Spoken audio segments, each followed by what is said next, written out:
Mes très chers compatriotes, chers frères et sœurs, aujourd'hui nous fêtons la naissance de Jésus notre Sauveur. L'esprit de Noël souffle sur le monde. Il nous demande de traiter nos prochains avec amour et compassion. Il nous appelle à prendre soin de malades, de ceux qui ont faim, de réfugiés, de persécutés et de prisonniers.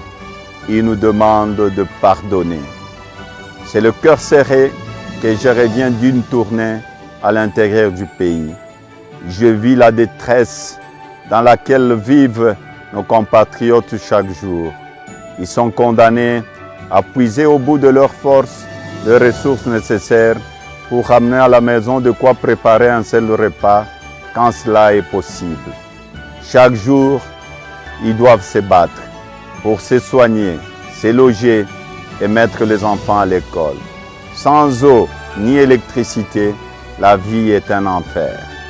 Dans cette longue nuit de souffrance et de privation, je pourtant vis briller au fond des yeux de nos mamans, de nos jeunes, de nos parents, de nos aînés, une lumière, celle du courage. Nulle part, j'en ai senti de la résignation et du découragement, mais au contraire, une volonté de changement et une vraie foi dans l'avenir de notre pays. Cette flamme de liberté intérieure ne doit jamais s'éteindre.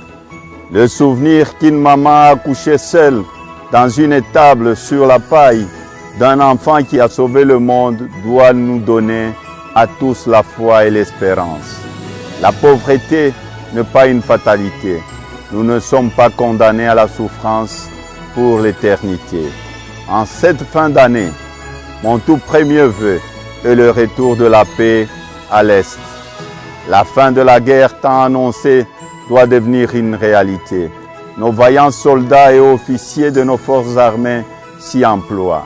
Je les félicite et les encourage. Nos frères et nos sœurs qui ont fui leur maison doivent rentrer chez eux pour y soigner les blessures physiques et morales infligées par une guerre injuste. Plus jamais, le sang des Congolais ne doit être versé par d'autres Congolais. Ceux qui tuent leurs frères doivent abandonner leurs aventures et revenir à la raison. Toutes nos communautés doivent renouer entre elles le lien de confiance qui ont permis autrefois de faire de l'Est du pays de provinces riches et prospères. À vous tous mes compatriotes, je vous demande de garder espoir.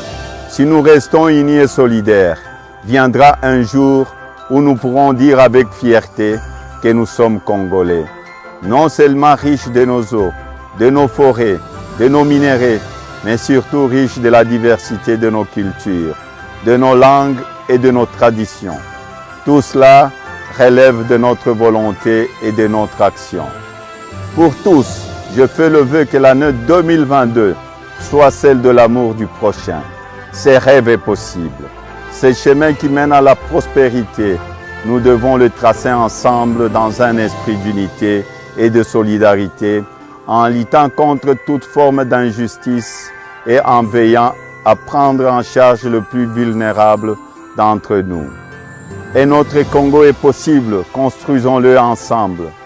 C'est dans la certitude que ce nouveau Congo est à portée de main que je vous réitère à chacun et à chacune un joyeux Noël et mes vœux de santé et de bonheur pour l'année nouvelle.